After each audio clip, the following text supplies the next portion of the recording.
Today, the first session is a plenary session on preparedness of urban local government for addressing climate-induced displacement in local spatial planning.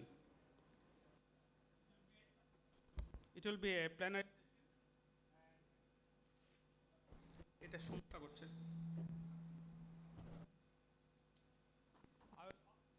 I'll request our expert panel to come over the stage and have their seat. I'll request Dr. Dana, Cluster Coordinator, GIZ Bangladesh. I'll request Edwin Koike, Team Leader, EU Delegation of Bangladesh. Professor Kaji Saiful Islam, our CDC leaders, Mrs. Hajra Khatun and Ripan Haldar, and Abirul Jabbar, City Planning Officer, Khulna City Corporation, Ms. Jahnara, Deputy Secretary, Ministry of Social Welfare, Mr. Florian Hollen, Head of Development Cooperation, Embassy of Federal Republic of Germany in Dhaka. Please take your seat, please. Yeah, thanks. Yeah, I'll give it.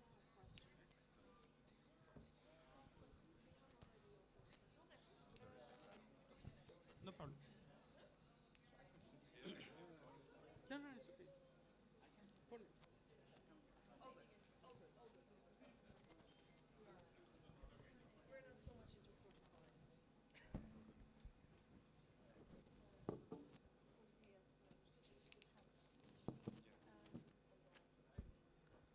Okay, as you heard, our today's topic is preparedness of urban local government for addressing climate-induced displacement in local spatial planning. Bangladesh is one of the major receiver of negative impact of climate change, and the climate change, mainly the coastal area, the southern part of Bangladesh. These are the districts and urban areas, they suffer most. And the different type of natural hazard they are facing. And perhaps you know the major region of these natural hazards. And the Bangladesh situated in the deltaic region. It's a flat country, and the geographical location, the population density, and the socioeconomic condition, the infrastructure, everything is are responsible for the vulnerability due to the climate change. For this negative impact of climate change, people are pushed to leave their home districts, and they are forced to go to the big cities and the secondary cities around their origin. And the people who leave their places, they sometimes change their employment, change their livelihood. So nature of their livelihood and the work nature are also changed. We have very strong panel of discussants today in this session. I'll request Dr. Dana Fontena, the Cluster Coordinator, GIZ, Bangladesh, for her opening speech. I'll request her to give an overview of climate change dynamics, internal migration, and then overview of on the role of development partners in addressing the impact of climate change in Bangladesh. And also, I'll request her to give a light on the challenges they are facing in implementation of this type of project in Bangladesh. So now it is Dr. Dana. Yeah. You can be here also, you can come. Hello. Wonderful. I thank you so much for these kind opening words and for being here with us and also supporting us in the development of this session. I want to wish a very good morning to all dear colleagues, not only from BIP, but from many partner institutions, from the German Development Corporation, from the civil society, from academia, from the European Union. And I especially also want to welcome our fellow colleague, Mr. Kukuk from the European Union, who has just joined us very recently. And so we are very happy also to have a new colleague on board. But also we have our fellow colleagues from the European Union also sitting here, Ms. Meher and also Mr. Hubert.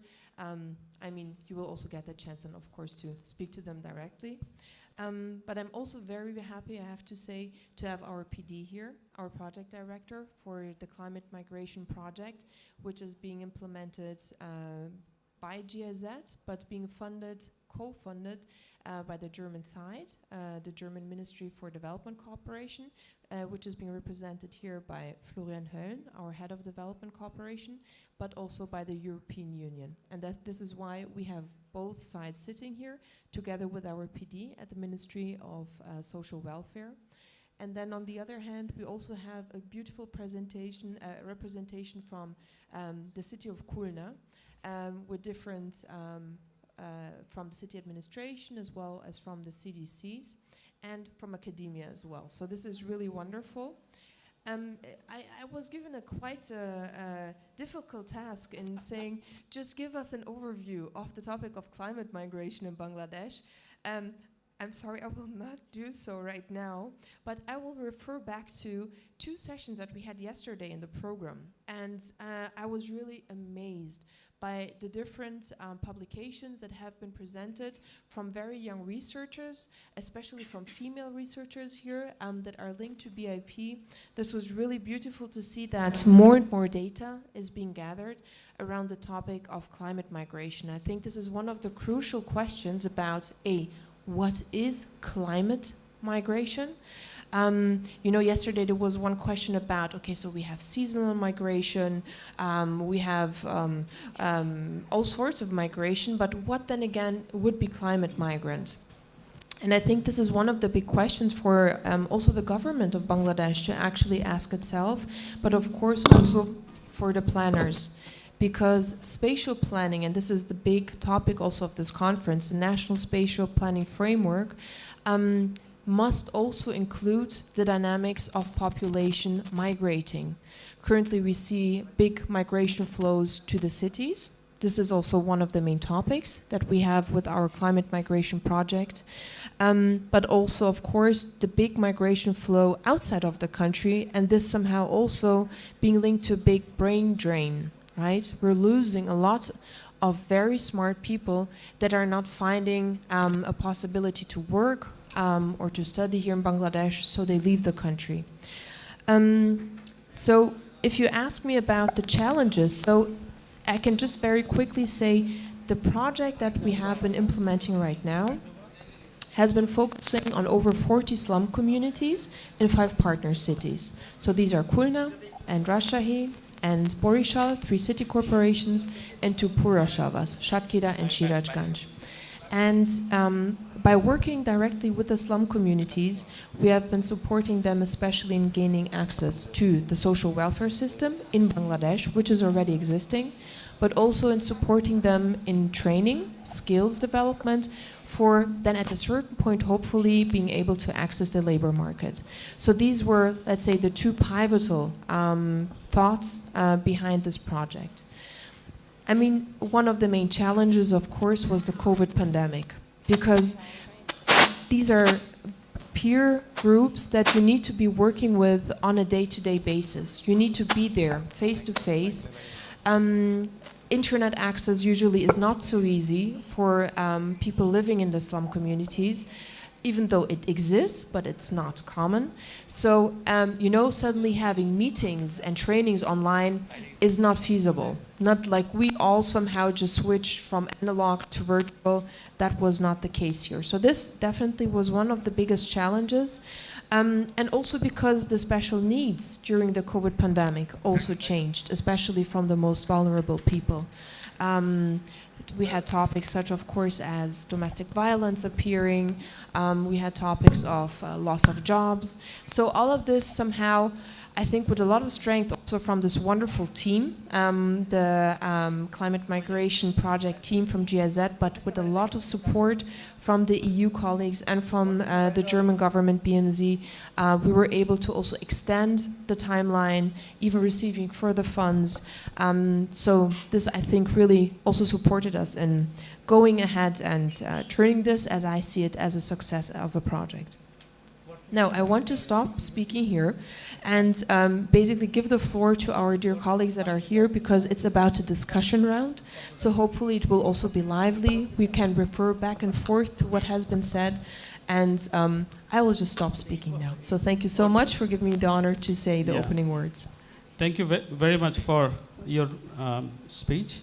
And you presented us the nature of migration, causes, and the impact on the local government in the urban areas. So thank you very much. In last few months ago, Bangladesh Institute of Planners and UNDP T-Day Research wrote a policy paper where it reveals that most of the local government in Bangladesh, they are not financially capable of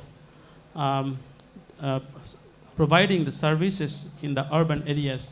But when it comes to the question of internal migration and people coming to the urban areas, they get more stressed on the urban for the urban local government, and that would be. I expect our Abirul Jabbar will also focus on that. Now I'll request our keynote speaker, Edwin Koike, team leader, European Union delegation to Bangladesh, to present his presentation. Yes, in the podium.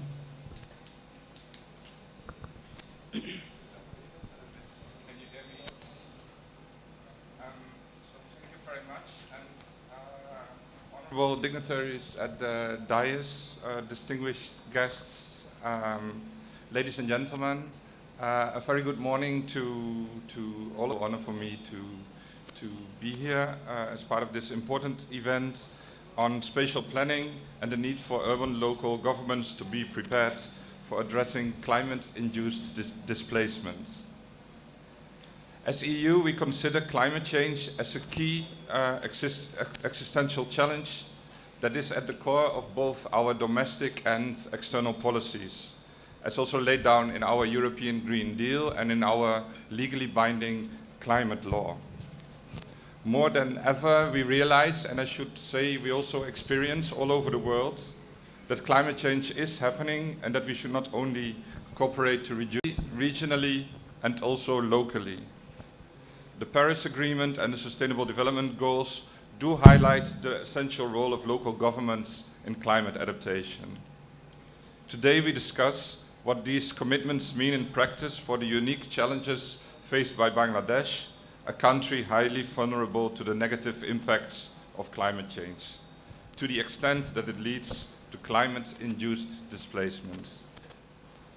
Due to the negative impacts of climate change, more and more extremely vulnerable people are being forced to leave their house and to move to the close areas in search of livelihood opportunities. Bangladesh is projected to have up to 20 million internally displaced people by 2050. Bangladesh, the 7th most effective country globally in terms of natural disasters, faces a highly complex mixture of these climate impacts, including river flooding, rising sea levels, erosions, cyclones, salinization, and heat waves. These factors result in particular in the displacement of vulnerable communities, with millions undergoing internal displacement. Bangladesh has a growing population expected to reach 191 million by 2035, with over 50% residing in urban areas. This demographic shift to the city is not only driven by natural growth, but also by climate-induced migration. Currently, on average, 1.2 million internal displacements yearly. Between 2008 and 2022, an estimated 17 million people were displaced due to disasters, especially due to storms and floods.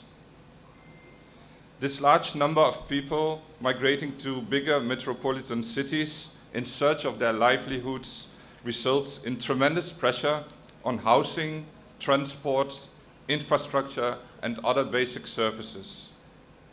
The range of public support from local governments and administrative structures for these climate migrants would need further improvement, as these people end up living in slums and informal settlements under often miserable conditions. In order to avoid a further influx into the metropolitan and other large cities, it is imperative to strengthen the capacities of secondary cities and address their spatial planning needs, their spatial development needs. Increased migration to these secondary cities enhances the already existing challenges of unemployment, overburdened infrastructure, basic service delivery, and urban poverty. This risks to lead to conflicts over scarce resources, and it would be important to focus on demand-oriented measures to improve the living conditions of climate migrants in urban areas.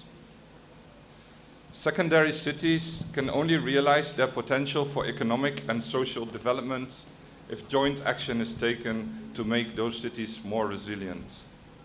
As most displaced persons migrate within their country, national governments have a special role to manage migration and to protect the affected people.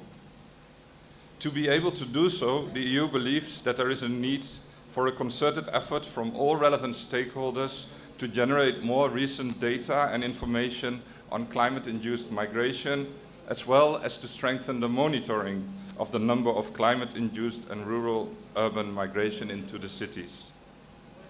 In addition, there is a need for stronger governments with enhanced institutional capacity and accountability, together with a strong and well-coordinated urban planning.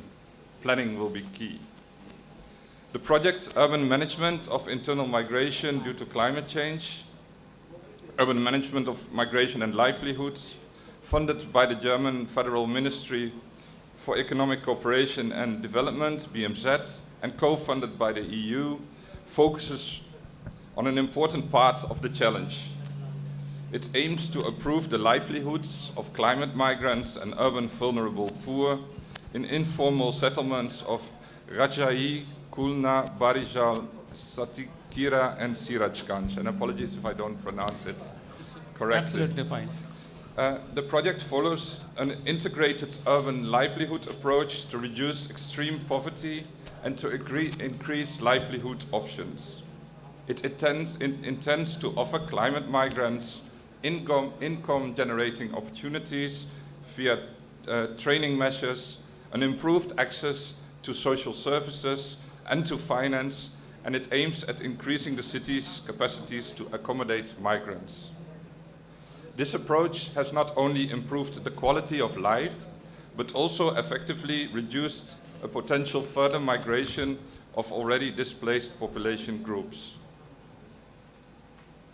Remarkably, some families have even chosen to return to their places of origin, empowered with the skills needed for rural sustainability. Nevertheless, these successes represent only a fraction of the potential that is there. Collaborative efforts on local spatial planning to guide local governments in fostering regional economic growth, well-planned sustainable urban development, and long-term adaptation measures in places of origin seems vitally important.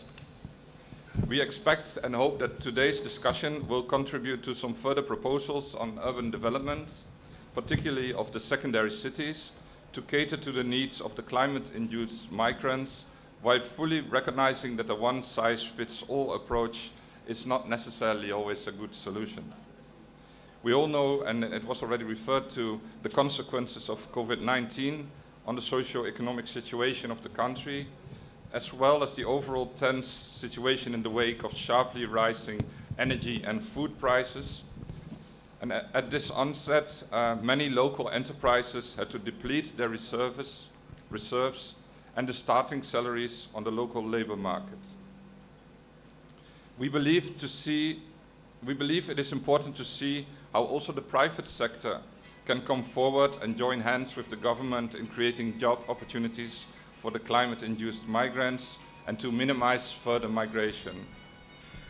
There's also a strong need for providing required skills training to the climate-induced migrants to generate better livelihoods opportunities for them. The momentum for joint action, for enhanced planning and more collaboration is there, as this conference clearly demonstrates. So let us work together towards a more central role for urban and regional development planning that fully harnesses the sustainable urban development potential and contributes to the brighter and more sustainable future that is arising for Bangladesh, leaving no one and no place behind. Thank you very much. Thank you. Thank you very much, Mr. Keynote Speaker, Edwin Koike.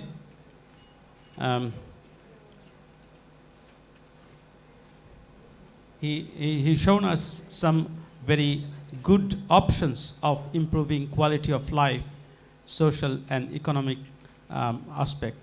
He also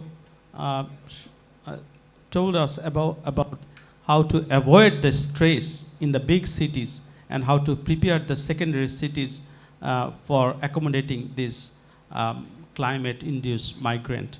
Thank you very much for your nice presentation. Now I'll request Professor Kaji Saiful Islam to present his presentation. We expect you to show the evidence of internal migration relating to climate change, maybe with some case studies of southern districts of Bangladesh and challenges they are facing in addressing the internal migration by the local government. Maybe with some criticism as well.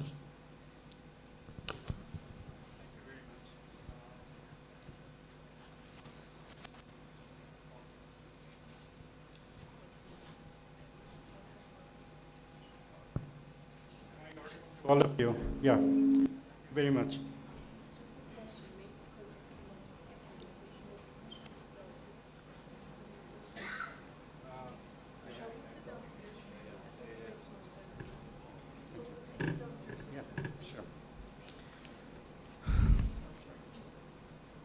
Very good morning to all of you. Coming back.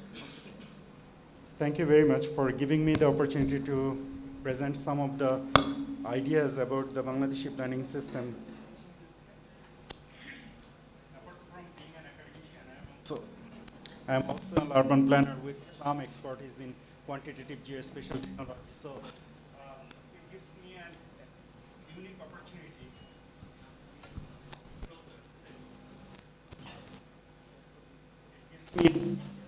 It gives me an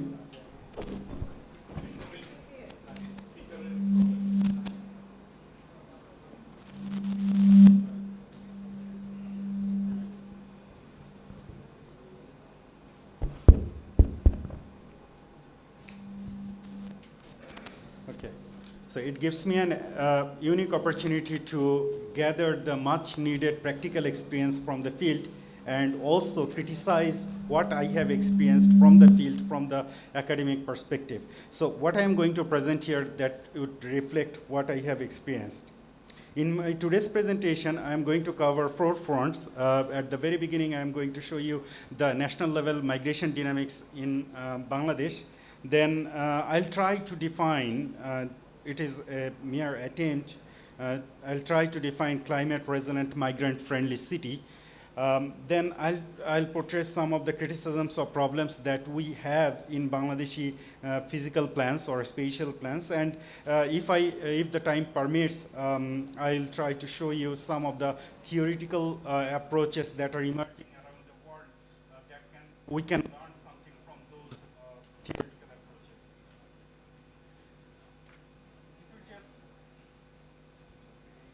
Has dropped. Okay. Although there is a very big difference between displacement and migration, in Bangladesh you can observe many kinds of migration in so-called definition. For example, short distance movers, short-term migration, and also lifelong migration. So it is really difficult somehow to distinguish among these definitions. That makes the whole migration-related studies even more difficult for the researchers. Another thing, when we are discussing about the impact of climate change on the migration pattern or climate change does not impact the migration pattern rapidly or all on a sudden. Rather, its impact on the migration is indirect, and sometimes it has a cascading effect. For example, for quite a long couple of years, climate change can hamper the livelihood pattern of the people living in the coastal area or the northern part of Bangladesh. And after some period of time or some years of some experience, they can. Do you want to change that?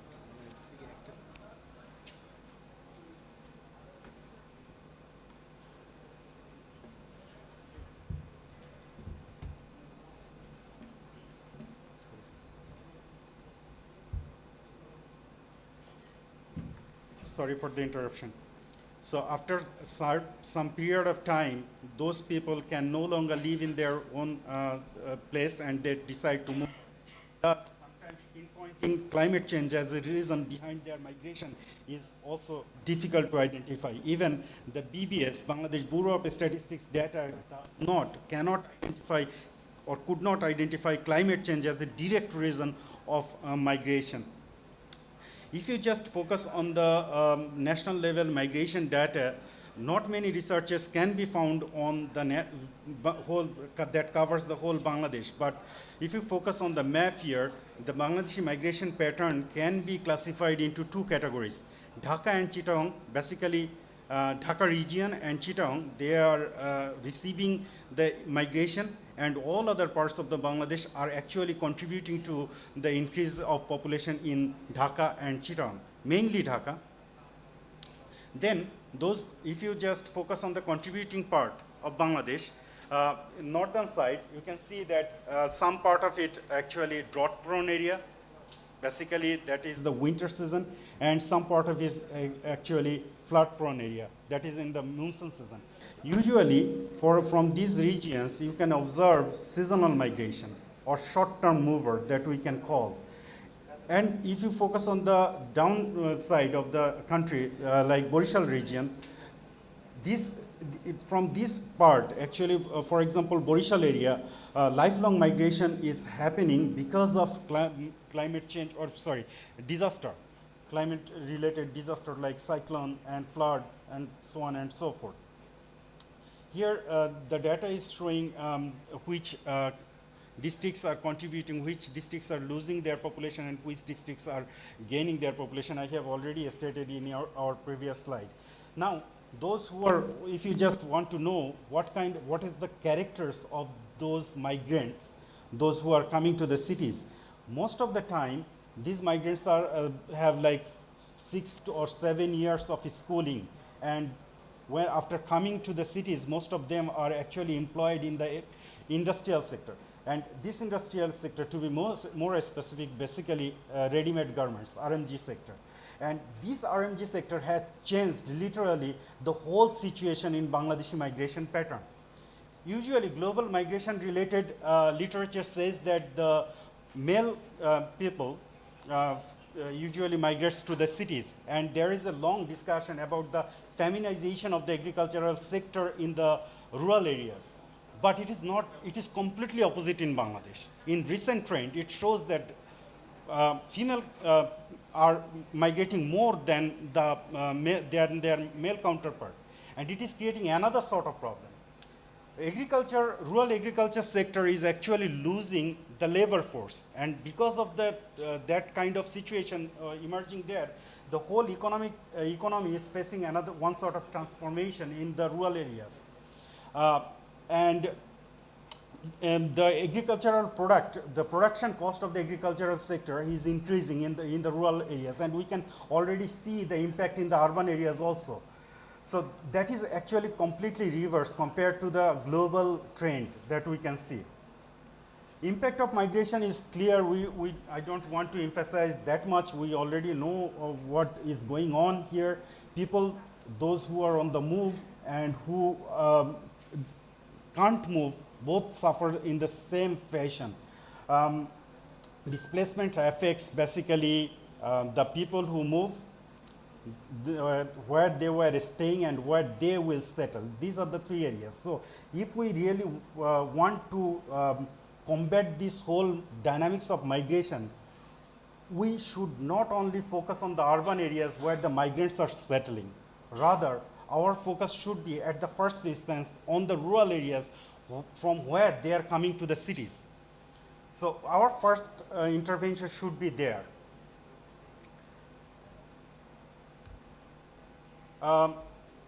This is what I have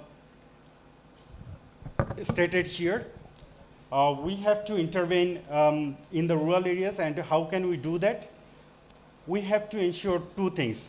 Here, the first one, adaptation and migration plan for the climate affected areas in different parts of Bangladesh. In fact, the whole Bangladesh is climate affected, but we have to understand that not all the areas are losing population. So we have to identify those areas that are losing the population, and we have to prepare adaptation and mitigation plan to reduce the vulnerability and increase their resilience.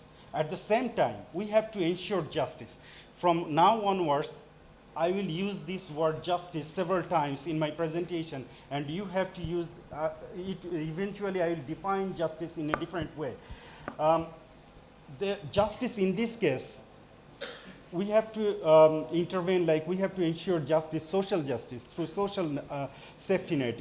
We have to ensure security and human rights, increase the adaptation capacity for the people, etc., and etc. So we have to intervene there first.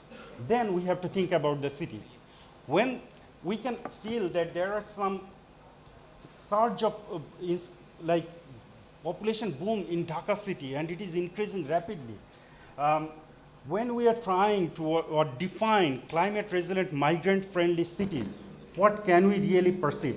The term itself is still emerging, so it is not really concretely defined yet.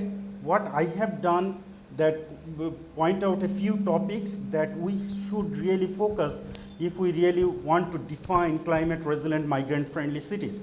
For example, here the infrastructure of the cities should be resilient, and we have to somehow define the critical standard for the critical infrastructures.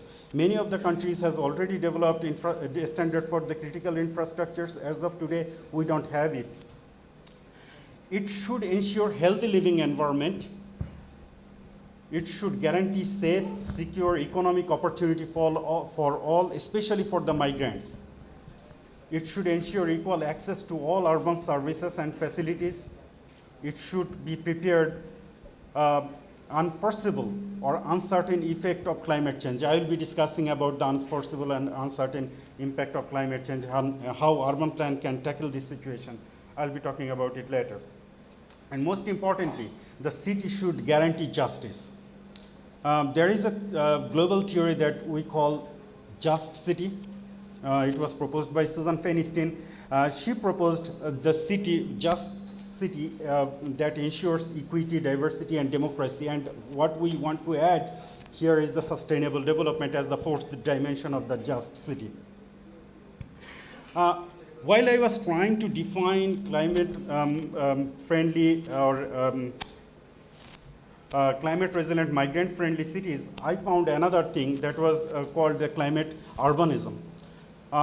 We are the urban planners, we need to understand urbanism. The concept was developed in 1938, if I'm not wrong, by Louis Worth. Now that like eight decades ago, 8 decades long theory has to change because we are facing a new, completely new phenomenon, climate change, that demands rethinking about the definition of urban areas. That's what gave rise of the concept of climate urbanism. And through some literature review, what we can see that the climate urbanism actually focuses on actually 6 clear-cut topics or issues. Those are climate conscious governance, just and equitable society, urban ecosystem services. Very narrowly, if we want to talk about it, these are blue and green network, adaptive and dynamic urban form, climate smart infrastructure, and resilient economy.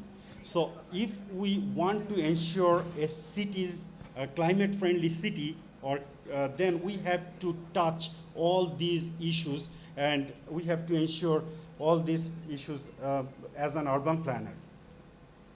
Now, I want to point out a few problems that our planning system has. Please note that I am one of you. So this is me criticizing myself. So I'll try to point out a few problems, and then what are the priorities that we need to address. Maybe if I get some time, I can also give you some idea about the global planning approach that are emerging right now to tackle the climate change related issues. Bangladeshi urban plans are basically criticized by the mass media in 3 fronts: lack of public participation, errors in plan proposals that are also related to the lack of public participation, and last one, lack of ecological and environmental consideration. Surprisingly, the scientific literatures also support all the mass media's comments in these regards. Bangladeshi planning for the last couple of decades has been actually following British planning structure, British planning approach. Since 2005 or 2010, we can see some infusion of the North American planning approach, especially US's general planning approach. Now, right now, if you ask me, I don't know which planning approach we are really following. So we have sort of like identity crisis. I do not want to portray it in a bad or good way. It is not bad because at least we can understand that we need to have our own identity. We need to have our own planning system that should adapt to it, our own need. Then it is not good at all because even after 5 decades of our liberation, we are still searching for our planning system's identity. There is a very big difference between theory and practice in Bangladesh. Theoretically speaking, Bangladeshi planning system actually focuses or follows the rational comprehensive planning. I have put another word, rational adaptive planning, because recently too much emphasis is given on the participation. So that's why I have called it rational adaptive planning. But really, there are some literatures that really argues about that Bangladeshi structured plans are not really strategic in nature. I'll be talking about it later. Then, very insignificant number of researchers on the planning practices in Bangladesh. Not many researchers you can find that are conducted directly on the planning practices in Bangladesh. Again, when you will be focusing on the planning practice in Bangladesh, not many reflection you can find from the academia. So no parties are getting the input from each other. So we need to bridge this gap between the academia and the professions. Let me focus on one issue to identify some of the problems. A structured plan is the higher tier of plans that we prepare. That is the strategic plan. Usually what we do in a structured plan, we usually develop a vision, then visions are translated into some objectives, objectives into some policies, policies to some implementation strategy, implementation to strategy to implementation tool, then we go for role casting, who will do what. But if we just focus here, if there is an error embedded in the vision, it usually trickles down to the bottom of the plan, right? Now, if you just focus on the two examples that I have given here, the Dhaka structure plan, the vision of the Dhaka structure plan, and the other one, the Greater Manchester strategy. You can really read it, right? Can you just differentiate the nature of these two visions? One is very, very technical. Another one is really, really easy to understand. It says the common people's voice. Like the Greater Manchester strategy, it clearly says to make Greater Manchester one of the best places in the world to grow up, get on, and grow old. It's pretty simple. It actually depicts or says the people's voice, right? What about Dhaka's structure plan? How many people in this hall can really explain livability, functional urban form, resilient Dhaka, or socio-cultural fabric, environmental sustainability? How many people can really explain this? If you cannot, you are really the forthcoming planners or already very experienced planners. If you cannot explain this, how can the common people can explain this? Right? This vision has to reflect the common people's views, general people's views. This is very important. There are some other issues included into it. A structure plan, when it was developed theoretically, it was not developed to be included to cover such a large area like 1,528 square kilometers. It was not developed. This argument was established 6 decades ago. 6 decades ago. Through the criticism of that structure plan, many other theories emerges. Now, a structure plan we are developing for 1,528 square kilometers. Numerous numbers of actors are coming up, and bridging the gap between them is really, really challenging. That's why the structure plan fails. And there is an error. This error or this problem, if this problem are not really solved, the planning implementation will be challenging.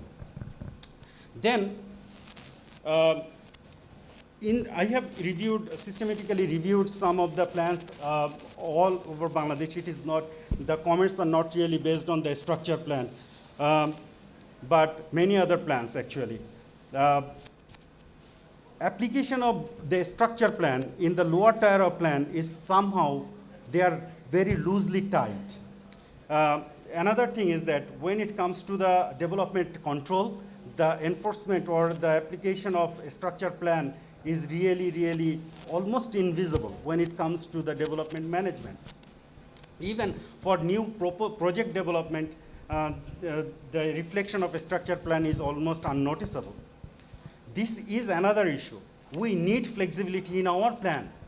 Climate change, in fact, urges for the even more flexibility in the plan to make the plan stand out stand out against the uncertainty. But we are focusing more on the second tier or development management plan or urban area plan. That is where we are lagging behind. We have another issue. Our planning system is just basically project-based.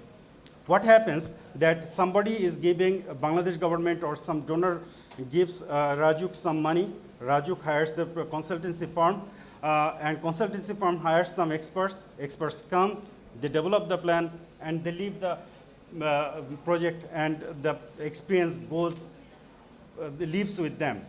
Rajuk, I'm just giving you an example. Rajuk as an organization should have the capacity to develop its own plan, because policy making is not a short-term approach. Policy making is a long-lasting approach. It has to be continuous.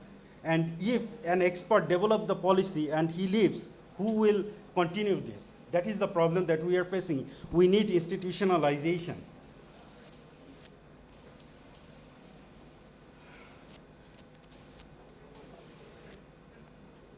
The chair is already running short of time. Thank you.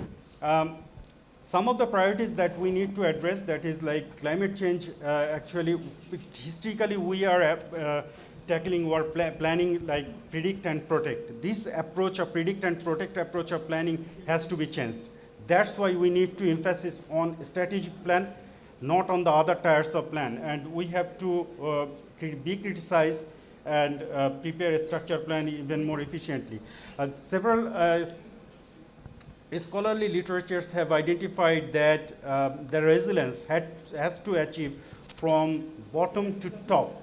If you leave any stage behind, resilience cannot be achieved. So resilience has to be achieved from the people's perspective and also from the city's perspective. If you just focus here, I have presented one sort of like graph that you cannot perhaps see it. What it says is that if there is a possibility or propensity among the interventions that they want to provide a general kind of thing. For example, a training facilities is developed for all the people, but same training facilities should not be appropriate for all the others. Yeah, I'll be finishing with one. Thank you so much. Then there are some other frameworks that perhaps we can understand, that is like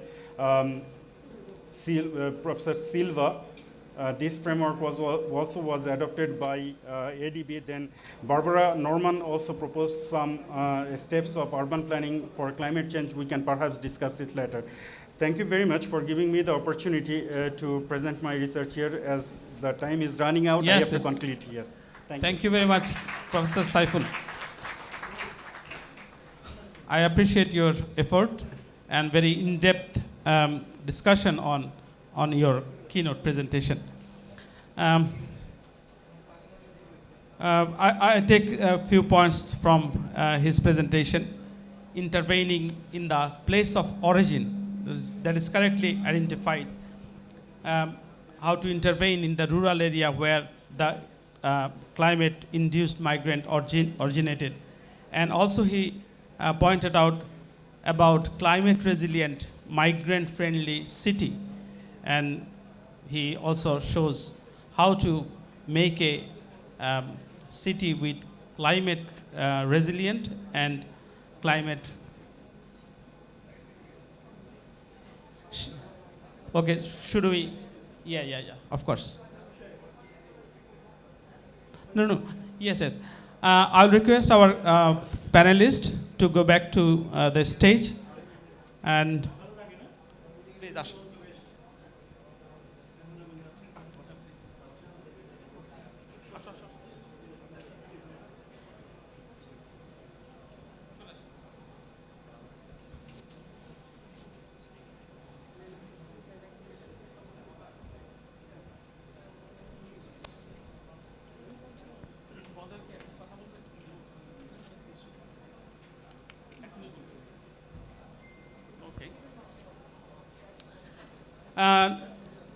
We have a distinguished guest, PD of this project.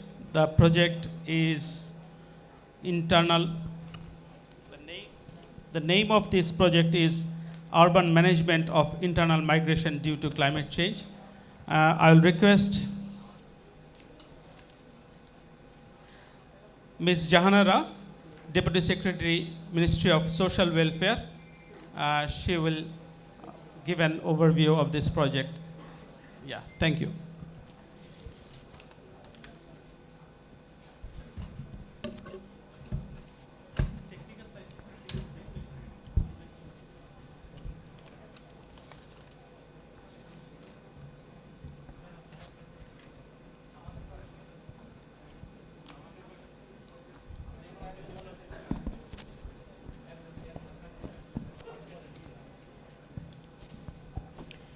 Respected Head of Development Cooperation at the Embassy of Federal Republic of Germany in Dhaka, respected Mr. Team Leader of the Delegation to the European Union in Bangladesh, respected Session Moderator, distinguished experts from Khulna University and Khulna City Corporation, and all our valued participants, both ladies and gentlemen, Assalamu alaikum and good morning.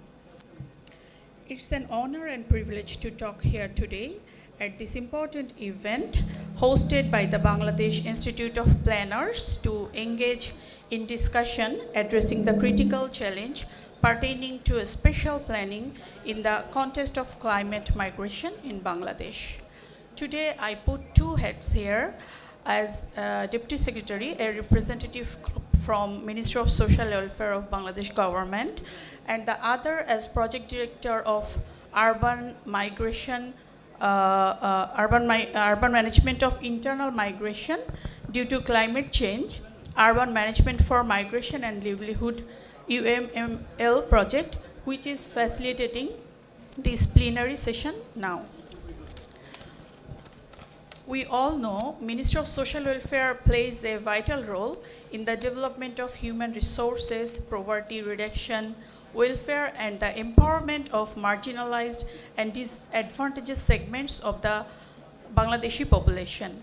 Currently, this ministry have 53 social protection services in which we provide exclusively 9 safety net programs to a number of 112 million people all over the country, such as old age allowance, allowance for widows and distressed women, allowances for the persons with disability, and so on. As per our National Strategy on Social Protection sector, Ministry of Social Welfare is going to lead all the safety net programs of Bangladesh government by 2026. Keeping that in mind, our ministry is adopting different programs and activities following the action plans related to NSSS. We are committed to improve the quality of life for vulnerable communities, including climate migrants. With the support of the UMIMCC and UMML project, the Ministry of Social Welfare has extended its assistance to the climate migrants through skill training, job creation, and the delivery of enhanced social services through the Department of Social Services, DSS. Directly and indirectly, around 40,000 people are benefited from this project. Ladies and gentlemen, now I want to underscore the importance of this moment by sharing some invaluable lessons we have gleaned from this IMCC UMML project, lessons that bear a direct relevance to the central themes of our plenary session. This initiative is presented in progress across 46 carefully selected hotspots within 5 partner cities like Khulna, Rajshahi, Borishal, Shirajganj, and Satkhira, where a substantial population of climate migrants has established home, often on government-owned or khash lands. A critical revelation that has emerged from our efforts in the reluctance of those climate migrants to invest in the enhancement of their livelihoods due to the absence of secure land tenure. I would like to mention here that at the local level, we are with all the proposed plans that take into account climate-induced migration as a pivotal factor. The Ministry of Social Welfare is diligently engaged in addressing both the origin and the destination aspects of this issue, offering various safety net programs. However, it has become evident that these measures alone are insufficient. In addressing the challenges posed by climate change, we found our development partners with us to contribute not only the technical expertise but also the financial support. Ladies and gentlemen, proper spatial planning is required to assist the vulnerable cities. Sorry?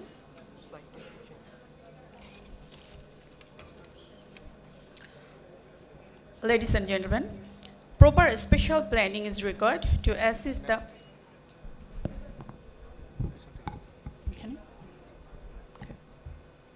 Sorry for that. Ladies and gentlemen, proper spatial planning is required to assist the vulnerable cities in their journey towards resilience and sustainability. To do so, low-cost housing in the cities would be a better solution than other essential spatial services. Systematic relocation in government khash land could be done with proper urban planning. Besides, the climate migrant entry point should be developed there to register the climate-induced internally displaced people who need shelter in the informal settlements. Ladies and gentlemen, the commitment of the Bangladesh government to the Agenda 2030, guided by the principle of no one leave behind, is both resolute and transformative. In our journey towards achieving the goal, we are fortunate to have the steadfast support of our IMCC UML project, a collaborative effort between German Development Corporation and the European Union. This project employs an approach that places the needs of our target groups at the very heart of our efforts. IMCC UML project is dedicated to provide an integrated and tailor-made suite of services aimed at reducing extreme urban poverty and expanding livelihood opportunities. Through this initiative, we are fostering income-generating prospects for climate migrants by offering skill training programs. Furthermore, we are enhancing their access to crucial public social services and facilitating their entry into the realm of finance. I'm delighted to join you all today, and I want to express my appreciation for the Bangladesh Institute of Planners for bringing to the forefront the crucial topic of integrated spatial planning. It is indeed a vital discussion that warrants our attention. The insights and recommendations generated from this conference on urban and regional planning will undoubtedly serve as valuable guides for us in the future as we refine our concepts and strategies to work together our common objectives. Lastly, my gratitude and heartfelt thanks to GIZ and BMZ for their cooperation and support for Bangladesh government. Again, I would like to pay my immense gratitude and thanks to GIZ for facilitating these events. Thank you for your dedication to this important endeavor. Thank you all. Thank you, Ms. Jahanara, Deputy Secretary, Ministry of Social Welfare. She clearly mentioned about the social safety net of government presently operating in Bangladesh, and she also said about the major shift of government in terms of relief activities to the adaptive and preventive measures of the government. That is, I think, remarkable. And she also mentioned about the how the affected peoples are trained to change their livelihood and others. Now, she needs to leave. We'll continue maybe more 30 minutes. If you want to leave, you can, please, or you can stay, whatever you think. So our PD, she has another meeting with secretary. She wants to leave. Please excuse her, please. Thank you. Thank you for joining us.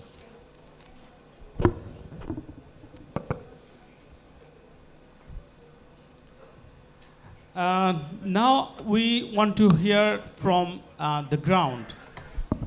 We have two community leaders among us. They are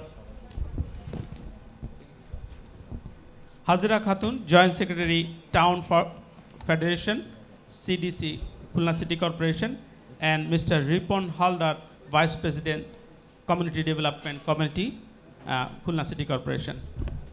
আমি আপনাদের কাছ থেকে জানতে চাইব, আপনারা মানে তারা যেহেতু কমিউনিটিকে লিড করে এবং আমরা তাদের কাছ থেকে জানতে চাইব খুলনা সিটি কর্পোরেশন এলাকায় যারা বাইরে থেকে আসেন, অর্থাৎ জলবায়ু পরিবর্তনের কারণে যারা শহরে আসতে বাধ্য হয়েছেন, তাদের প্রতিনিধি হিসাবে তারা খুলনা শহরে এসে কি দেখছেন, কেমন করে তাদের জীবিকা জীবন চলছে, সেই আলোচনাগুলো আমরা শুনতে চাই। প্রথমে মিসেস হাজেরা, আপনার কাছ থেকে জানতে চাইব যে আপনারা যেখানে বসবাস করছেন তার অবস্থাটা কেমন, আপনারা কি ধরনের সমস্যা দেখছেন এবং সেগুলোকে আসলে কেমন, এই বিষয়ে যদি আপনি একটু বলেন।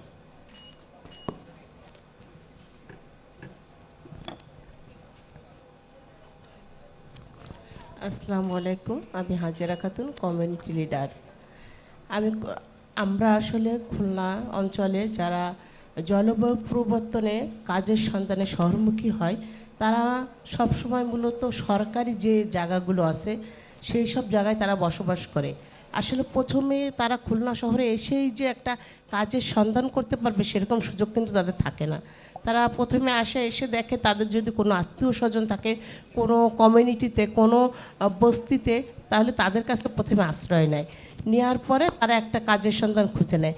আসলে আমরা যারা কমিউনিটিতে কাজ করি, আমরা কাজ করতে যেয়ে দেখেছি যে যারা নারী তারাই সবচেয়ে বেশি ক্ষতিগ্রস্ত হচ্ছে কমিউনিটিতে। কারণ তাদের ওখানে সুপ্রিয় পানির অভাব আছে, স্যানিটেশনের অভাব আছে, এবং বিশেষ করে মহিলা এবং কিশোরী যারা আছে তাদের হাইজিনের ব্যাপক ক্ষতিগ্রস্ত হচ্ছে, যার কারণে নারীরা কিন্তু অতি দ্রুতই বিভিন্ন বড় বড় রোগে আক্রান্ত হচ্ছে।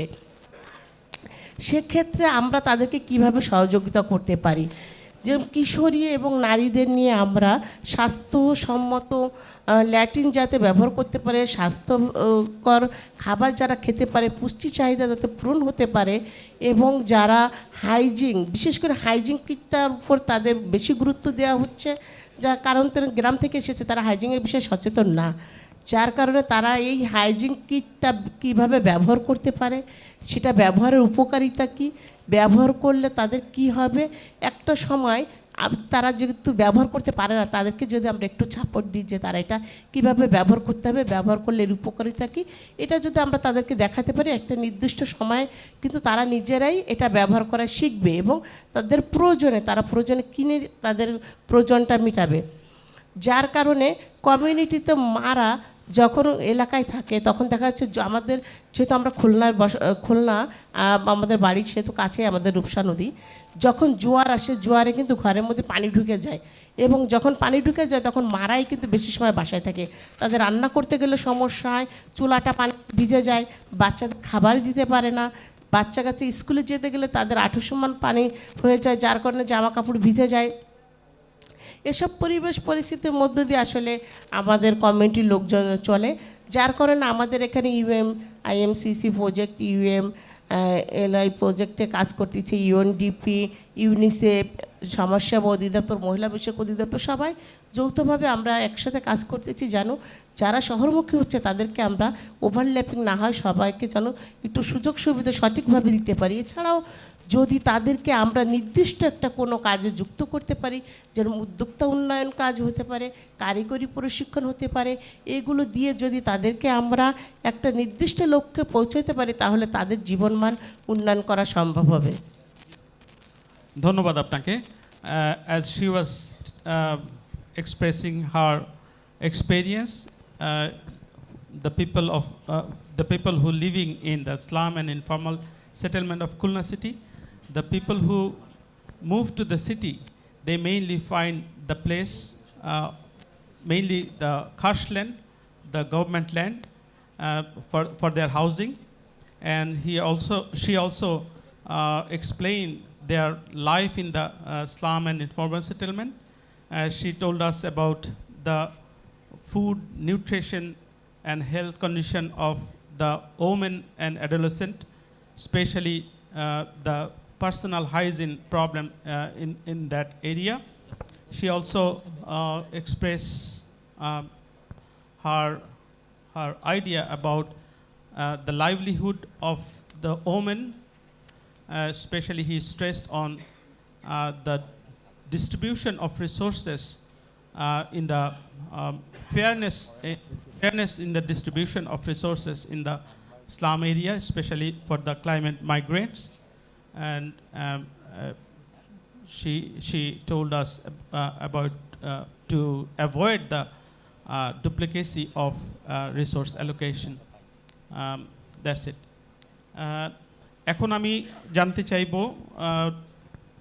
আরেকজন টাউন লিডার, যিনি কমিউনিটি লিডার, তিনি হচ্ছেন mister Ripon Howlader, vice president, community development community, Khulna city. আপনার কাছে আমি জানতে চাইব, যারা খুলনাতে বিশেষ করে ছেলেরা যারা আসে, যারা খুলনা শহরের বাইরে থেকে আসে, তারা তাদের জীবনের জন্য কি করে এবং জীবিকা নির্বাহের জন্য কী ধরনের কাজে সংযুক্ত হয় এবং সেখানে কী ধরনের সমস্যা তারা দেখে। ধন্যবাদ এই মহৎ আয়োজনে আমাকে ইনভাইট করে আনার জন্য এবং আমাকে কিছু বলার সুযোগ দেওয়ার জন্য আসলে আমি কৃতজ্ঞ।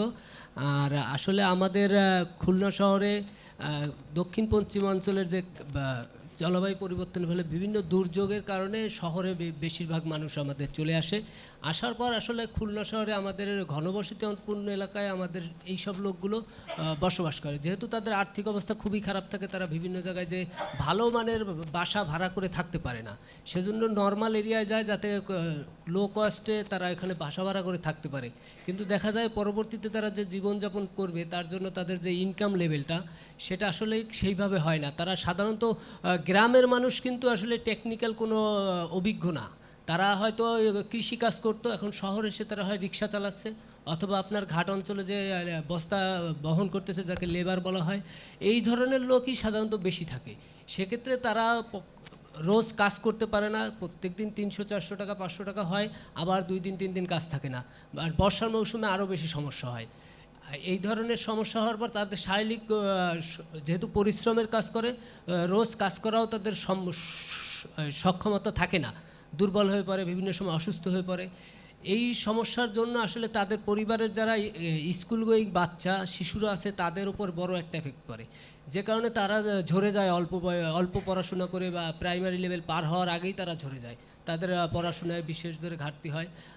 তারপরে শিশুশ্রম বেড়ে যায় আমাদের অঞ্চলে, যেহেতু ওরা কাজ না করলে তাদের সংসারটা সঠিকভাবে চলে না। এখন সবাই মিলে চেষ্টা করে তার সংসারটা যেন 3 বেলা মোটামুটি খেয়ে থাকতে পারে, পড়াশোনা তো পরের বিষয়।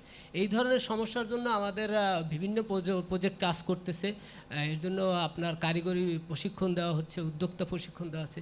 কিন্তু দেখা যায় কি, যাদের প্রত্যেক দিন কিছু না কিছু চাহিদা আছে পরিবারে, সেই পরিবারগুলোকে আপনি যদি 2 মাস 3 মাসের ট্রেনিংয়ে দেন, তার সংসারটা কিন্তু চলে না।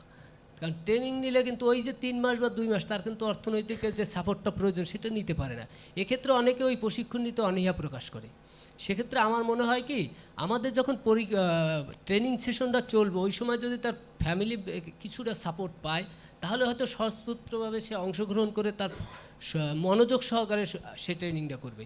কিন্তু দেখা যায় অনেকে যদি ইচ্ছা না থাকলেও ওইখানে যায়, শুধু যাওয়া আসাটাই হয়, প্রশিক্ষণটা সে আন্তরিকভাবে গ্রহণ করে না। সেক্ষেত্রে তার পরিবারটা আগে তার অগ্রাধিকার দিয়ে তার পরিবারের সাপোর্টটা দেওয়ার পর তাকে যদি কোনো স্কিল ডেভেলপমেন্ট ট্রেনিং দেওয়া হয় তার উপযোগী। এবং বর্তমান সমাজে যেটার চাহিদা আছে, আমরা গতানুগতিক কিছু প্রশিক্ষণ দেই যেটার মাধ্যমে আসলে কোনো প্রশিক্ষণই হয়, কিন্তু পরবর্তীতে সে সেটা প্র্যাকটিস করে না বা তার জীবনের জন্য কাজ করে না। এর জন্য আমাদের প্রয়োজন হচ্ছে তাকে যুগোপযোগী প্রশিক্ষণ দেওয়া, যা আমাদের মার্কেটে আছে, যা কাজ করতে পারবে, সহজে তার জীবনটা নির্বাহ করার মতো একটা অ্যাবিলিটি তৈরি হবে। কিন্তু আমরা আসলে ওইটার থেকেও এখন পর্যন্ত মনে হয় ওইভাবে আমরা পারিনি, সেজন্য আমাদের অঞ্চলে ওইভাবে হচ্ছে না। আমাদের যদি একটা পর্যায়ে তাদের কারিগরি করে দক্ষ জনশক্তি তৈরি করা যায়, সে তার গ্রামে আবার পূর্বে ফিরে যেয়ে কিন্তু ওখানেও সেই কাজটা করতে পারবে, শুধু শহরে। তাহলে শহরের যে ভারসাম্যটা রক্ষা হবে, সেখানে আবার ওই পিপল বেড়ে যেয়ে আবার সেই আমাদের যেহেতু ঘনবসতি এলাকা, একেতে আমাদের ঘরের অবস্থা খুবই খারাপ, মানে পরিবেশটা বসবাসের জন্য খুবই কষ্টকর। এই জলবায়ু পরিবর্তনের কারণে অতিরিক্ত তাপমাত্রা বেড়ে যাওয়ার পর আমাদের উপরে টিন থাকে, সাইডেও টিন থাকে, আমাদের ছাদ নাই। সেখানে যে পরিমাণ গরম হয়, মনে হয় আমরা হিটারের মধ্যে বসবাস করি, এতমাত্র তাপমাত্রা। সেই জন্য যদি আমাদের এক ঘরে আবার অতিরিক্ত জনসংখ্যা নিয়ে আমরা ভাই বোন বা মা বাবা নিয়ে বসবাস করি ছোট্ট একটা রুমে, তখন আরও সমস্যা হয়। তখন গর্ভবতী মা, বয়স্ক লোক বা শিশুদের বিভিন্ন ধরনের রোগ সৃষ্টি হয়, সেখান থেকেও আমাদের অর্থনৈতিক লস হয়। ইনকামের চেয়ে আমাদের জীবনের সাথে যুদ্ধ করে আসলে চলাটা খুবই কষ্টকর। এই পরিবেশে আমাদের চাই যেমন পরিবেশগতভাবে বসবাস করা, পাশাপাশি আমাদের ইনকাম লেভেলটা যাতে আমরা সুন্দরভাবে করতে পারি, সেজন্য আমাদের শহর লেভেলে বা সরকার লেভেলে যে প্ল্যানিং হয়, অবশ্যই আমাদের এইটা যেন অ্যাড করা হয়, আমাদের যে কীভাবে আমরা আমাদের জীবনযাত্রাটা সুন্দরভাবে করতে পারি। আমাদের যারা মানে জলবায়ু পরিবর্তন ফলে শহরে যাচ্ছে, তাদের জীবনমানটা যদি আমরা সঠিকভাবে ব্যবস্থাপনা করতে পারি, তাহলে কিন্তু তারা গ্রামে এসে যেন কাজটা আবার পূর্ণ করতে পারেন, কাজটা যেন আমার শহরে আবার চাপটা বেড়ে না যায়। শহরে আমরা যদি বেশি ফ্যাসিলিটেট দিতে যাই, গ্রামের মানুষ কিন্তু বিভিন্ন দুর্যোগ ছাড়াও শহরে যাওয়া শুরু করবে। সেক্ষেত্রে আমাদের ওইখানে কিন্তু ওইটাও খেয়াল রেখে কাজ করতে হবে, যে আমরা এমন জনশক্তি তৈরি করবো সে যেন আবার গ্রামে ফিরে যায়, তার জীবনটা চালাইতে পারে, তাকে আজীবনের জন্য সেটেল না করি। এইটা আমাদের অনুরোধ থাকবে। সে পর্যায়ে আমি ধন্যবাদ জানাই এই আয়োজন কমিটি আমাকে কিছু বলার জন্য। ভুল ত্রুটি হলে কোনো ধরনের সমস্যা হলে মাফ করে দেবেন। ধন্যবাদ সকলকে। Thank you, Mr. Ripon Haldar. Let me summarize his statement, what he said. He said the people who come to the urban areas, they mainly live in the densely populated area, which is not a very good environment to live. A lot of people live in a very small place. Father, mother, and children, they share the same room. And he also said about the shift of occupation. The people who used to work in the agricultural land, when he comes to the urban area, he forced to do work in the other sectors, for example, daily labor, construction worker, or transport sector. So there is a shift of labor. He also said about the children, their children, it is very usual phenomena that the children, they drop from the school because they want them to work for earning. And he also said about the training and preparing skilled manpower. Market-oriented training can solve the issue. So he lastly said the market-oriented training, it can help to that person to go back to his origin and work in a different profession, not to settle in the urban area. He can move to his place of origin. Thank you very much. Thank you, Mrs. Hajara Khatun and Mr. Ripon Haldar. You got the real ground experience from them. Now I will invite Mr. Abirul Jabbar, City Chief Town Plan Officer, Khulna City Corporation, how they are getting prepared to address the climate-induced migrant in Khulna City.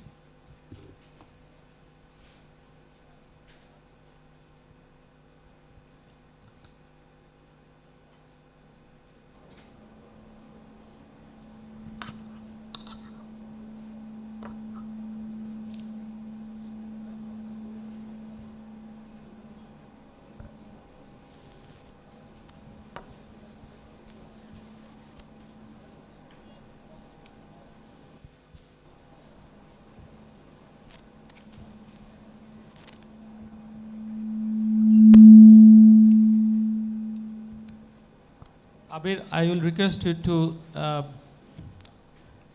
limit your speech within maybe 7 to 8 minutes highest. Are you going to?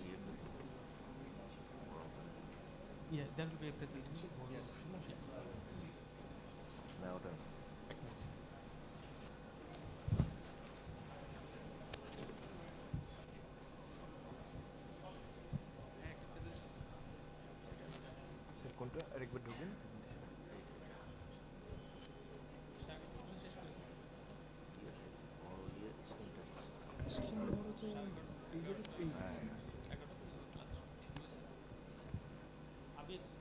Yes.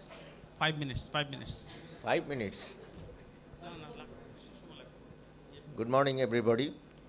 5 minutes is very difficult to explain the physical content of Khulna city area. So anyway, I will request you to just focus on the Yes. preparation of your local government. Yes. So good morning, everybody. So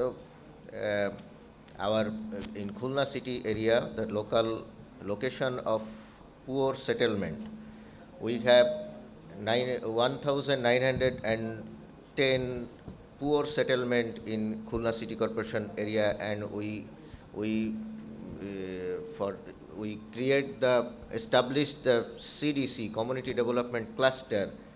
That is, you already, 2 speakers from Community Development Cluster is here, and 302 Community Development Cluster is working as action plan and for the implementation of the services who we receive from the grant assistance from the donor and government and Khulna City Corporation fund. We actually, the poor settlement we serve, we have a drainage master plan, we have land use plan, we have road network. That is, we try to connect or link to the service to the poor settlement area in Khulna and seeking from the different intervention. So you already know the Khulna city, challenge of urban challenges in Khulna city, that is mainly climate change, geographical location, salinity intrusion, increase the climate migrant population, acute poverty in slum area. Waterlogging is our most vulnerable challenge, and increase the waste and urban heat island. This is the city challenge itself. And for the poor settlement, it is also challenge because most of the poor settlements are situated in the government khas land. The city corporation collect the tax or revenue from the household. Those house who have the registered in city corporation, that is we call the holding tax. But in this area, we could not collect the holding tax because they are not registered house. That's why for the humanitarian ground, we voluntary service, provide the services to the slum area, and it is extra burden for Khulna City Corporation to provide the services to the slum people. And this is the main challenge for resource allocation to provide the services in poor settlement. If you look at the demographic of Khulna city and poverty scenario, that we have the target population of 3,35,172 people who are our target people, and we only cover 20% of the settlement out of 1,910.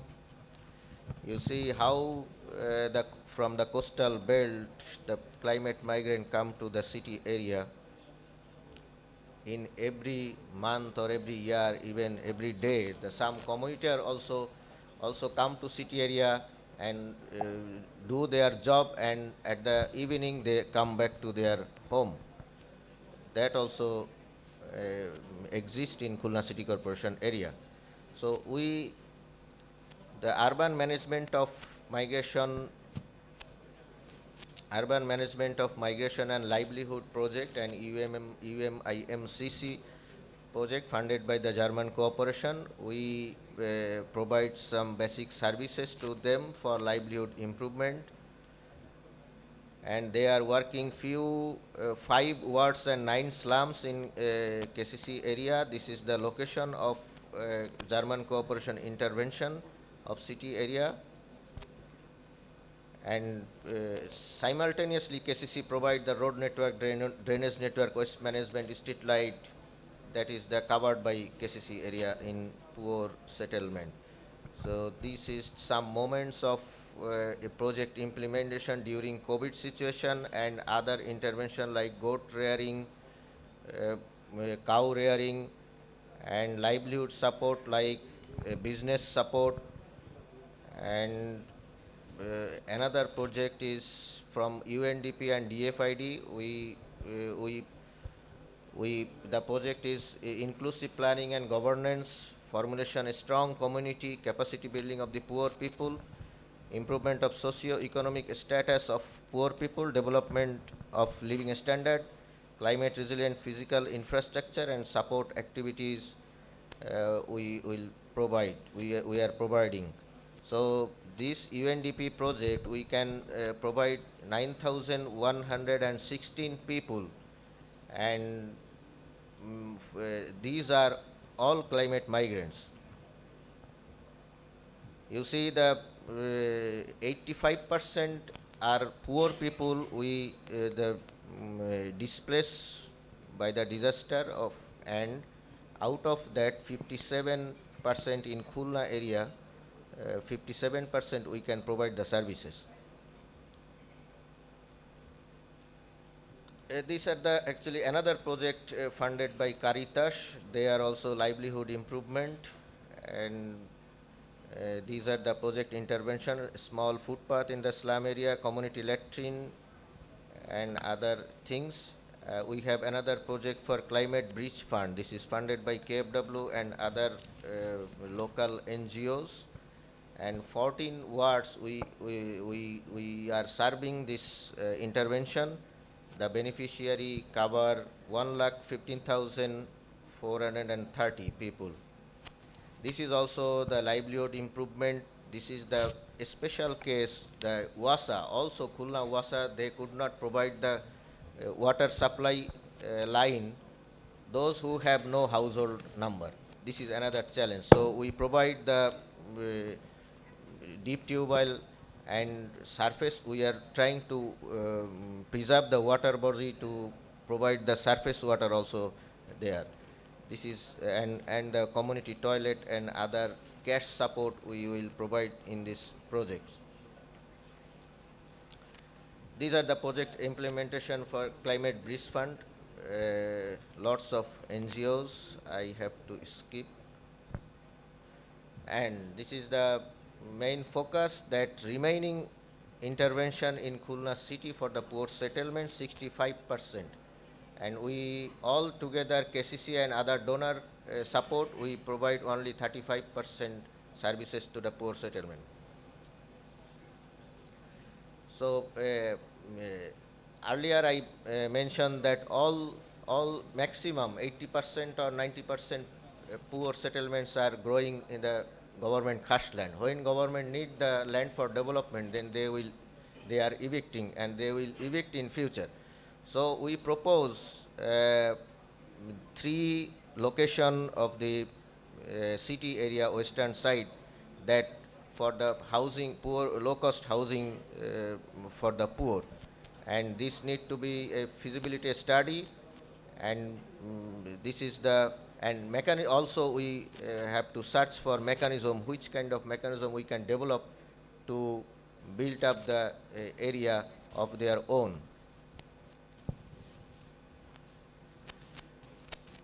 The prospect of low-cost housing for climate, this is reducing of urban crowd, social safety and resilient, uninterrupted development activity, and better lifestyle. We have to provide them also the environment-friendly living condition. And what is the challenges for low-cost housing? One challenge is livelihood improve opportunities. This is not only we can provide the houses, but we have to provide livelihood opportunities like job and other things. Accessibility and connectivity, affordable travel cost also important. Providing social facilities, ensuring utility service, waste management, sustainability and vulnerability. And the people who are come from the rural area, they have some attitudinal problem in city area. That is also we have to adapt that behavior change also, and surveillance to keep the crime free, because we know the poor settlement, they are sometimes no job, and they will involve in the crime. So these are the main things. Shortly, I am very sorry. I can accommodate. Thank you very much. Thank you, BIP, for arranging this kind of conference. Thank you. Thank you, Abir, for making a short presentation. I know you had a long presentation on that. Now I will request Mr. Forlane Holland, Head of Development Cooperation, Embassy of you will. Yeah. Will you talk from the dais, or? I think Yeah. I'll request our other experts to come. Please come. So the Honorable Town Planner আসো আসো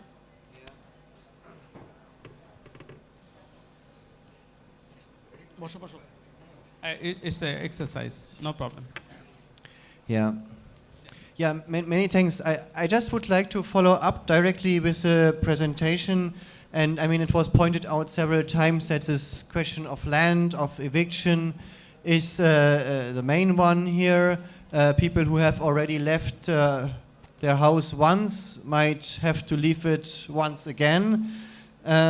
But could you also suggest what kind of decision exactly would need to be done by which authority to avoid this eviction, and also to assure that people who have been marginalized already are not again put at the margins of the city?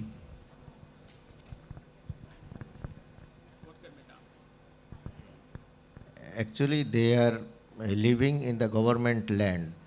When government need this land, they will evict. We from the city authority, we need to construct the poor settlement colony that is already initiated by the government, Guchhogram Prokalpo and other initiatives.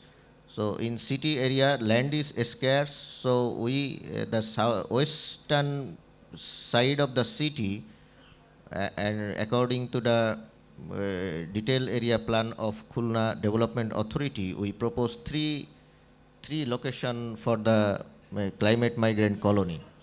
This is the sustainable way to settle their livelihood. Thank you. I have a question in that case will you buy the land for them? Yes. Okay, so it will be a project-based activity. Yeah, right? project-based.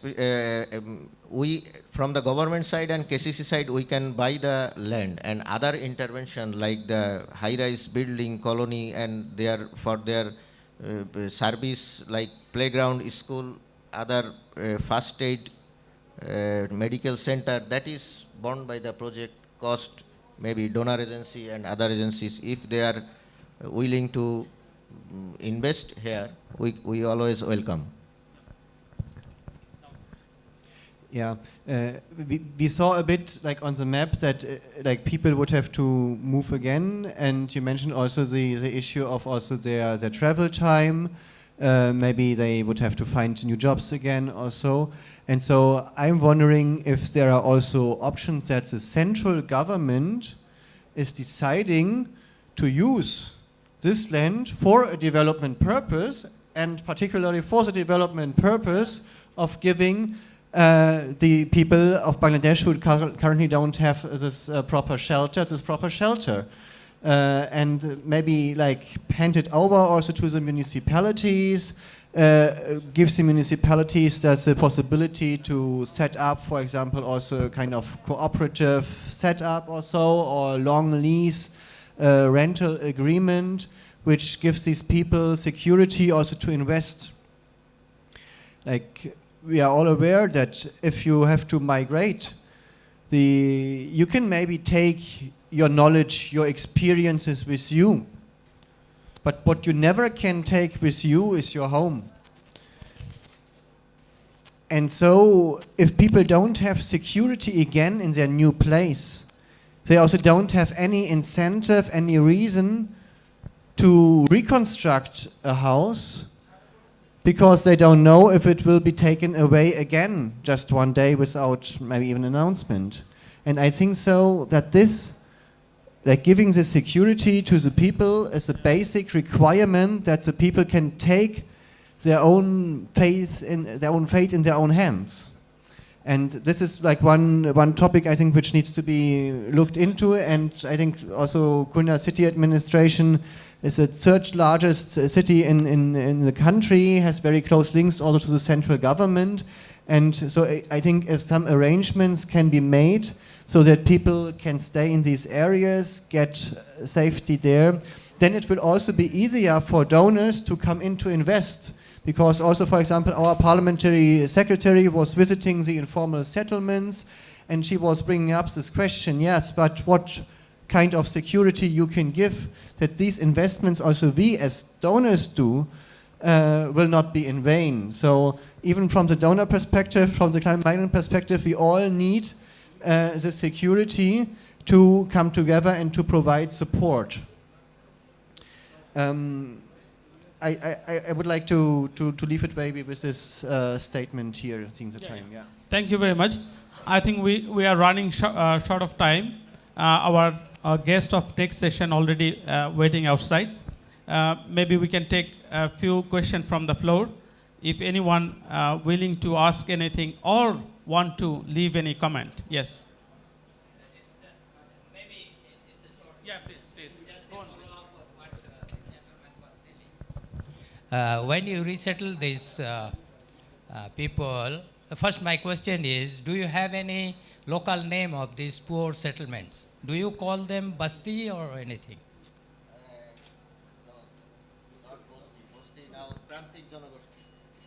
Oh, so you no longer you call them Basti? Oh, I see. And when you want to resettle them to these 3 new locations, what he is interested, and I am also interested to know, what type of tenure security you going to give to them? Are you going to give them the ownership of the house and the land, or what type of tenure security? Because that is a very vital point.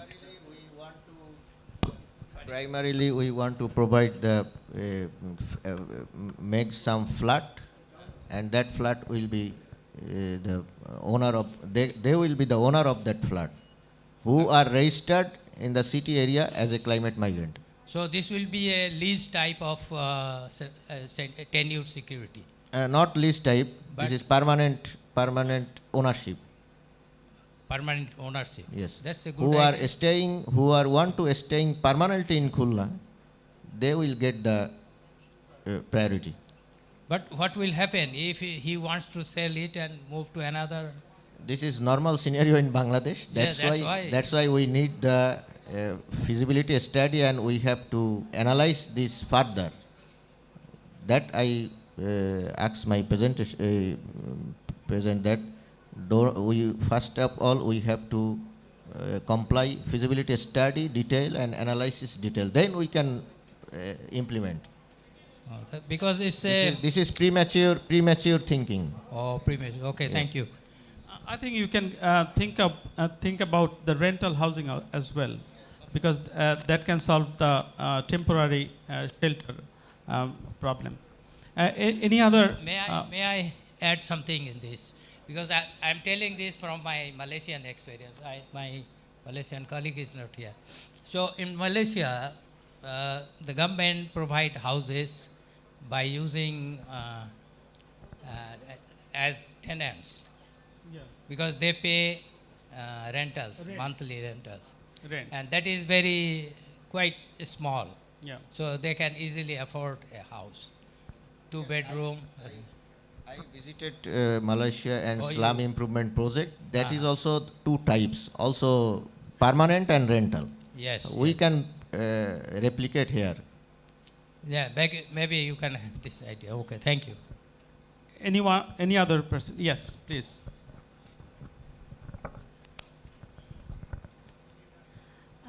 As employees of local government, I have a query that you know that Khulna city is very vulnerable for climate migrant. Basically, in Khulna city we see child labor in Khulna in climate. We mentioned that migrant child labor. They did very hazardous child labor work.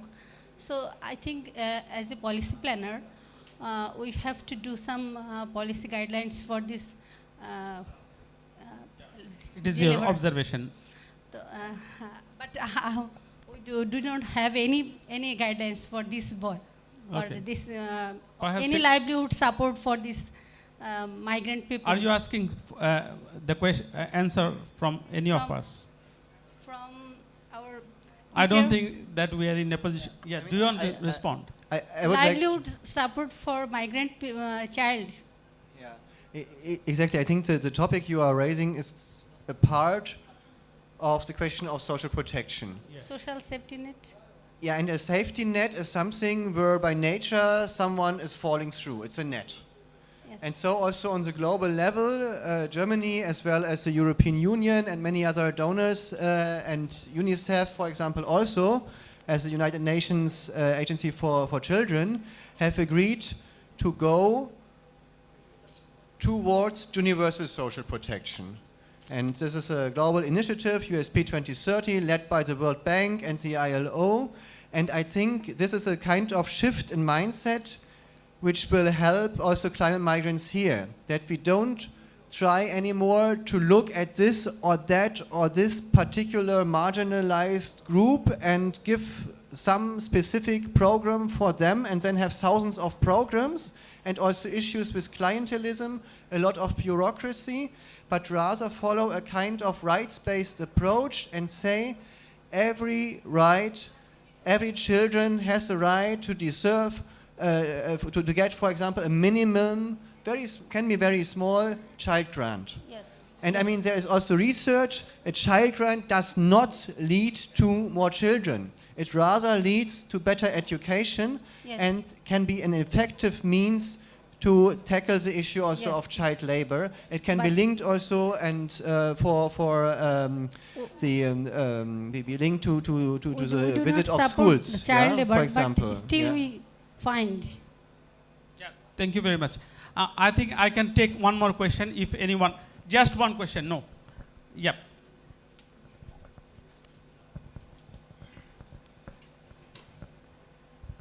Thank you very much. Very nice session. So my question is to the panel. I think anyone can answer. I'm from BRAC.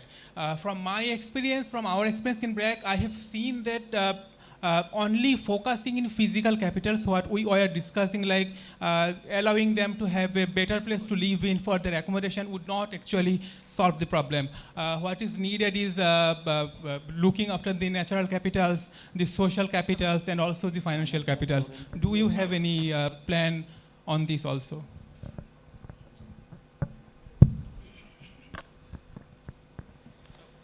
Yes, we have a plan for social service and other things. Even government side, the social service department, they also provide social support to the climate migrant also. And regarding the housing for the poor, BRAC also invest lots of housing, low-cost housing program in Khulna area. Thank you. Yeah, Dana, you want to add something?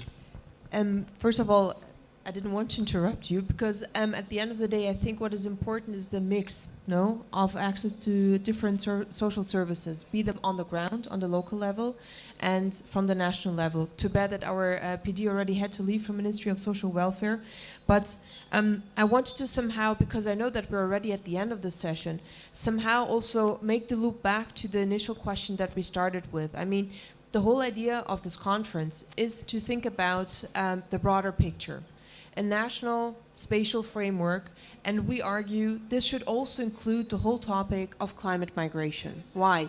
Because it can, at the end of the day, not be, let's say, the sole responsibility of the cities to deal with this issue. It's a national question where the local actors, the cities, need to be at the center stage of the discussion and to be able to explain what is happening on the ground. And that is that every day more and more climate migrants are going to the cities, are needing housing, are needing social services, are needing any kind of service delivery. And as it has been explained very well already, is that these people usually are not the first ones that are able to pay any kind of taxes or fees, because they actually don't have jobs most of the times, or they don't have formal jobs. So the question is, and I hope that we can also take this further up with the government in the different ministries, is to think about where a national kind of dialogue can happen around this topic, how the cities can be represented in it, but of course also the climate migrants themselves at the end of the day, because they have a voice and they need to bring it about, because if not, what we will see in the future is that, or cities will collapse at a certain point, because if you are providing, let's say an apartment to anyone I mean, you have 1,000 other people that will come tomorrow and say, oh, I also need an apartment. So, you know, these are, let's say, small scale steps, but we need a larger concept to actually address this pressing issue. Thank you. Yeah, thank you very much. We are almost at the end of this session. I'll request our participants of this plenary session. We want to give them a token of appreciation. I think, please come. From Bangladesh Institute of Planners. You can do the honor for Saiful. Thank you. And Dana, CDC leaders are for you. Yeah.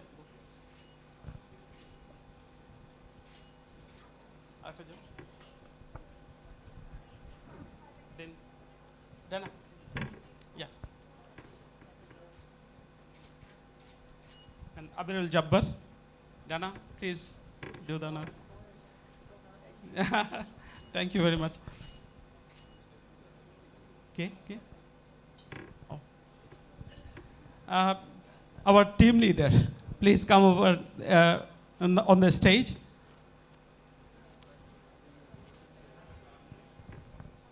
Yeah. Thank you very much. Thank you for joining. Yeah. Thank you. I think we are at the end of this session. With this note, I will conclude this session. Thank you very much. Thank you for joining, and thank you for your enthusiastic participation. Anything more? Okay. Take a picture, please. Alex? Alex?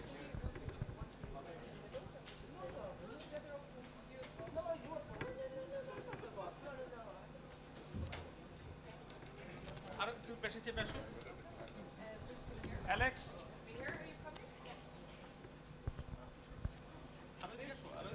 Excited হয়ে যাচ্ছে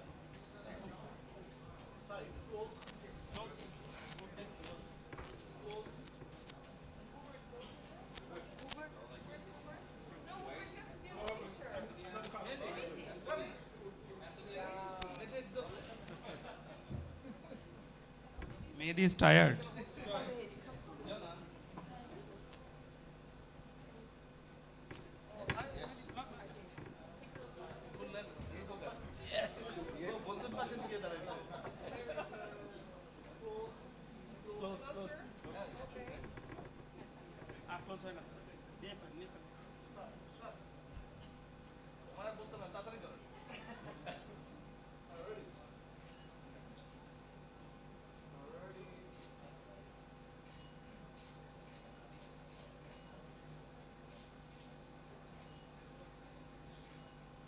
Okay, thank you.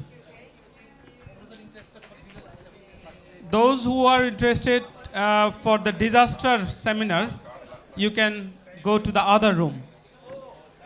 And we will start the next session now, back to back. So we will start the next session now, so back to back. So please remain seated. And who are interested about the disaster resilience, you can go to another room.